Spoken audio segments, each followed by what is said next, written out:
We begin tonight with Congress now one step closer to averting a government shutdown. The House passed a short-term spending bill yesterday that would extend funding until next Friday. Lawmakers do face a deadline tomorrow night, Friday night, to pass that extension, or they could face a partial government shutdown. The bill would give Congress more time to hammer out a roughly $1.7 trillion long-term deal. For more on this developing story, we're joined by our CBS News colleagues, Scott MacFarlane and Caitlin Huey-Burns. Caitlin is a CBS News political correspondent. Scott, of course, is a CBS News congressional correspondent. Caitlin, we'll begin with you up on Capitol Hill. How did this deal come together? What's your impression of where it stands? Well, lawmakers up here on Capitol Hill are pretty eager to get something done, but it depends on what chamber you're in. I'm standing on the Senate side, where the Senate is further along in the negotiations because Democrats are going to control the Senate next term. Republicans on the other side of the Capitol, led by Kevin McCarthy, are urging for a shorter-term bill so that they can have more leverage in the next Congress. Take a listen to what Patty Murray, one of the top-ranking Democrats, had to say when I talked to her earlier. I am 100% hopeful, 98% confident. We have a lot of work ahead of us, and as we all know, the days are going behind us. We've got to make decisions. We need to get it in writing. We need to get it passed.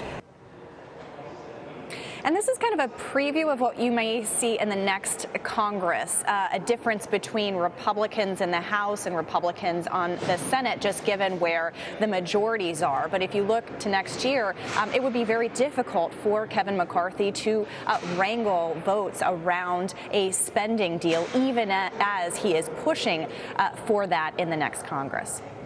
But, Scott, does Kevin McCarthy matter in this equation? He's not yet the Speaker of the House. He's in the minority. Democrats still control Congress, seem to be moving toward a deal.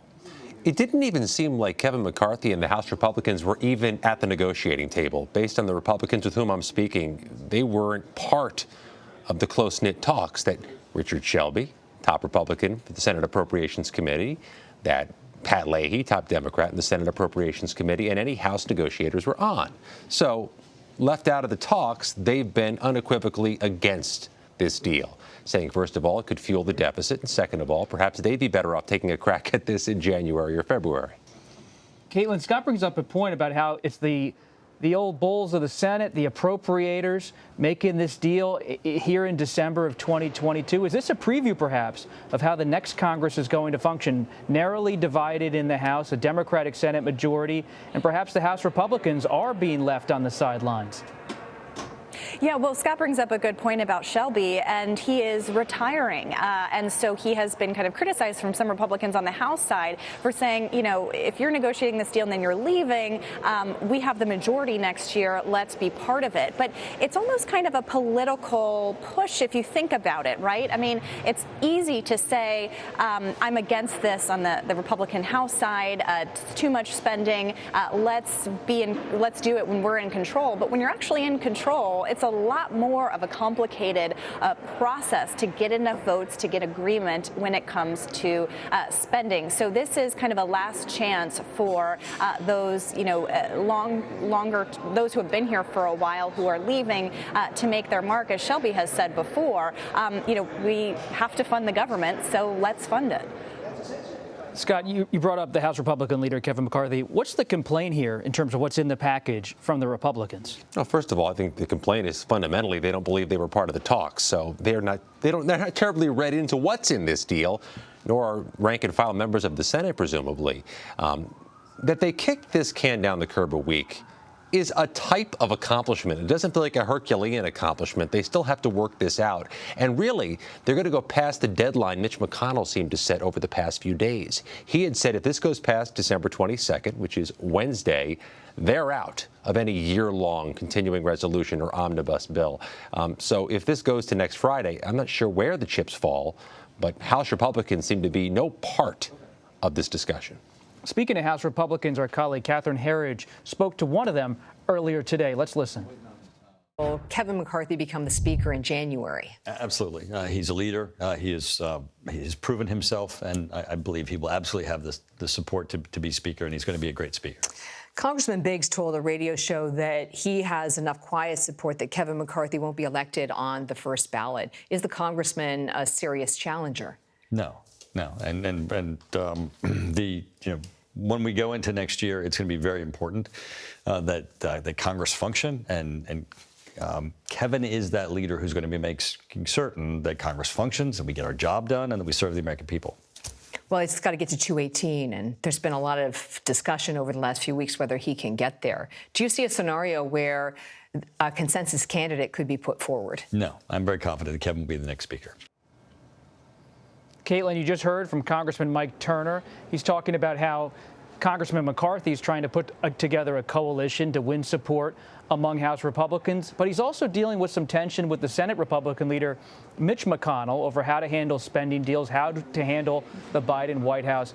How do you assess McCarthy as he deals with these multiple fronts of challenges? Yeah, this McConnell and McCarthy comparison is going to be very interesting to watch in the next Congress because they are going to have very different goals. McConnell is going to be operating in the minority and in the Senate, where you're going to have to kind of cut some of these deals with Democrats in the majority. On the House side, McCarthy, as you've already seen, the way in which he is trying to garner votes and support, he's having to make deals or outreach to people like Marjorie Taylor Greene, who has essentially been helping to whip up support for him. And it's going to give some of these kind of backbenchers, some of these outliers within the party more of a voice. And that's very difficult to wrangle here. So that relationship between the two, which I think you're seeing when it comes to the spending bill, is something to keep an eye on in the next Congress. Caitlin made some points about the next Congress. One of the issues we're going to be following in the next Congress is the expiration of the nation's borrowing limit, the debt limit deadline. Are there any lessons, Scott, from what's happening with the spending negotiations right now that will perhaps tell us a little bit about how that debt limit negotiation, whenever it happens early next year, unfolds? If this is delicate, if this is tricky, navigating the debt ceiling is going to be like three-dimensional chess. First of all, what's going to be gone is one-party control of the U.S. Congress. And the last time that happened, and last time there was a debt limit standoff, it got really messy. It got really destructive in 2011.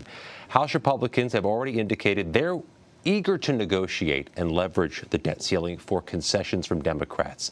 That's dangerous. And there was all this talk, Bob, of getting this done in this lame duck Congress. House leadership, House Democratic leadership said they'd do it. Congressmen and Congresswomen-elect said they wanted to get it done. Haven't heard boo about it all month. Real quick, Scott, the Electoral Count Act, reforming that, you've been following it all week. Will it still be part of this spending bill whenever this deal is done? And Senator Amy Klobuchar, who runs the Senate Rules Committee and has oversight of this, is very bullish. Thinks it's going to get done, thinks the votes are there, that it's going to be a key component next week, and really a historic change, kind of an arcane law, but imperative to January 6, 2021, imperative to change it also to prevent a recurrence. What's the top line from the ECA reform that really matters to people? You can't just have one House member and one senator objecting to stop the electoral count. You need 20% of the House and, more importantly, 20% of the Senate, which is hard to get.